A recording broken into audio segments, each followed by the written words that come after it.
So at Auburn now, we got Harsin in there, like we got everybody. So now I feel comfortable. Let's get to it. Auburn mood tracker. Here we sit, early February of 2021. I always timestamp it so when I go back and watch these in the future, I know exactly where I was. This is a first. This is a brand new mood. We're unveiling it. We're debuting it tonight. I doubt we have any B-roll for this kind of mood, but it is scratch-off status. What in the world do you think I mean by that? Let's be safe here. We are live, so let's be safe. Auburn understood the score. Let me back up. A lot of people at Auburn understood the score. When they got rid of Malzahn, I'm not going to rehash whether he should have been fired or not. It is what it is.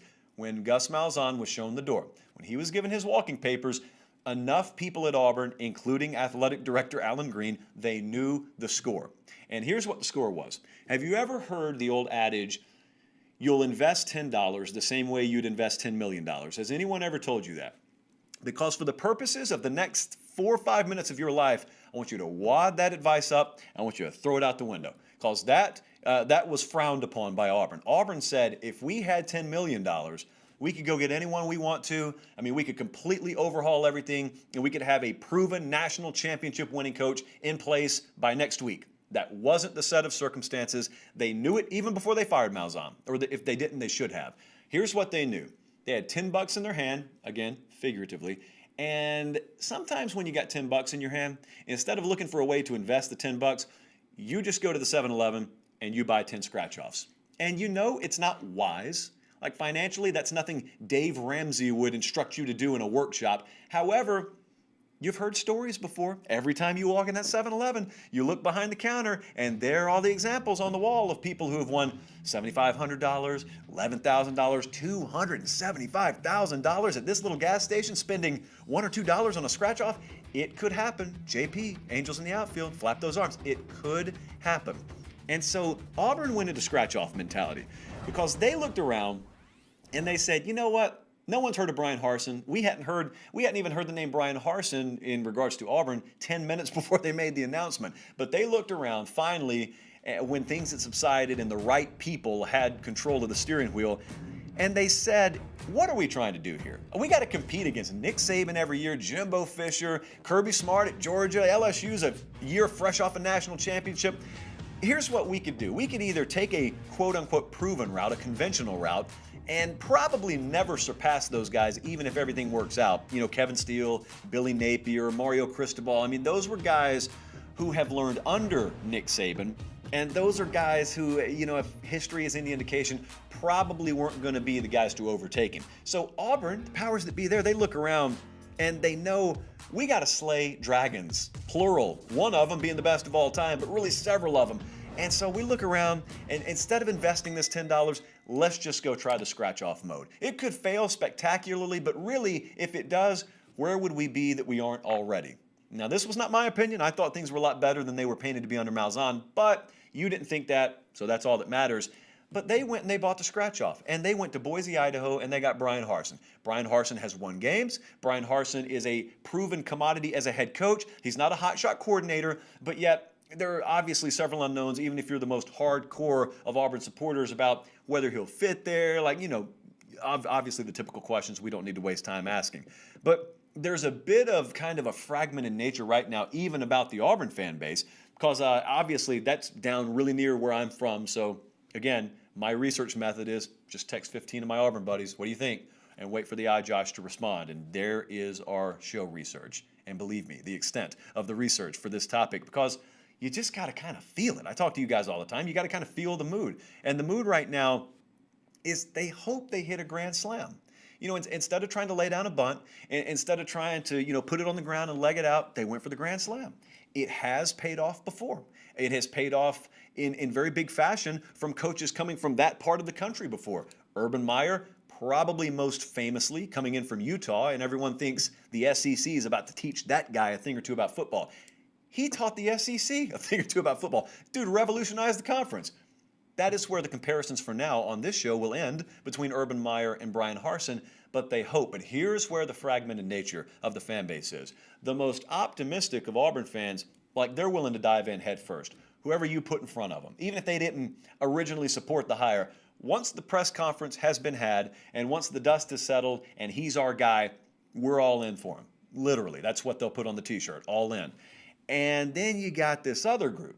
Now, everyone's going to pull for him to succeed, but you got this other group that, as far as I can tell, probably is of equal or maybe a little bit bigger in size, and they are hopeful, but they still have doubts. Because here's how I would put it, and here's the best way I can sum it up, and here's how they think.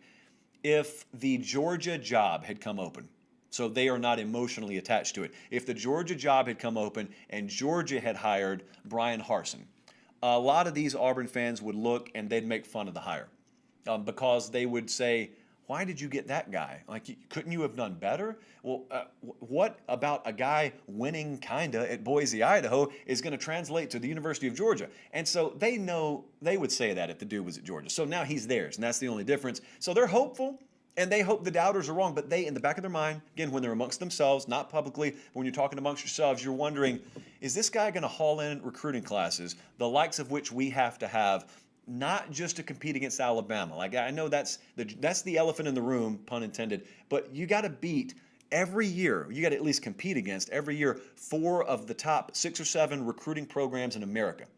I maintain, I say this all the time, that when combining expectation and challenge, this is the hardest job in America, because that is the only program in America. When you're looking at the schedule, which we're showing you right now, you got LSU, not some years, every year. Georgia, ditto. A&M, ditto. Alabama, ditto. This is a job where you could theoretically finish 8th in the recruiting rankings and be 4th in your own division or on your own schedule when it comes to teams you have to play every year. And so here's the doubt amongst Auburn fans. Recruiting rankings aren't everything. The most talented roster doesn't always win. Development is the name of the game, but recruiting to get the talent to develop, recruiting and culture, those are also a couple of more names of the game. It's not normally pluralized, but it was right now.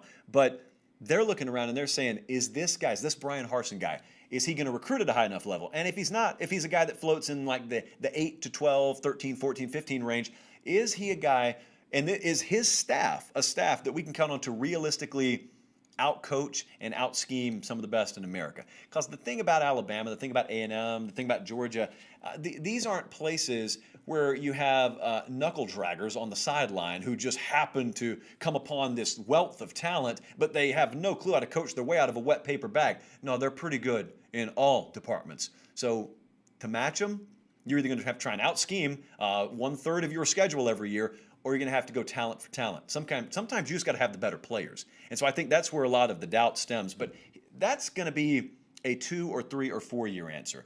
The first year answer is going to be this. What is Brian Harsin and what is Mike Bobo? What are those two going to be able to do with Bo Nix? Because Bo Nix is like this great unknown in college football. His name has been trashed because he was in a program very ill-equipped to develop any kind of quarterback. So a lot of people have looked at his development and his production therein, and they've just thought Bo Nix is probably not a good quarterback. I don't buy that. Because I was close to him. I followed him in high school. I covered him in a lot of cases in high school. But I've seen the guy play. I know who his peers were coming out in his class, and I thought he was very comparable to them at the high school level.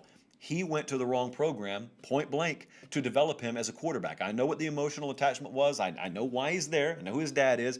But now, hopefully, he's got a duo and a head coach, and more importantly, an offense coordinator that understand how to properly develop the position and understand how to develop him as a decision maker and as a passer.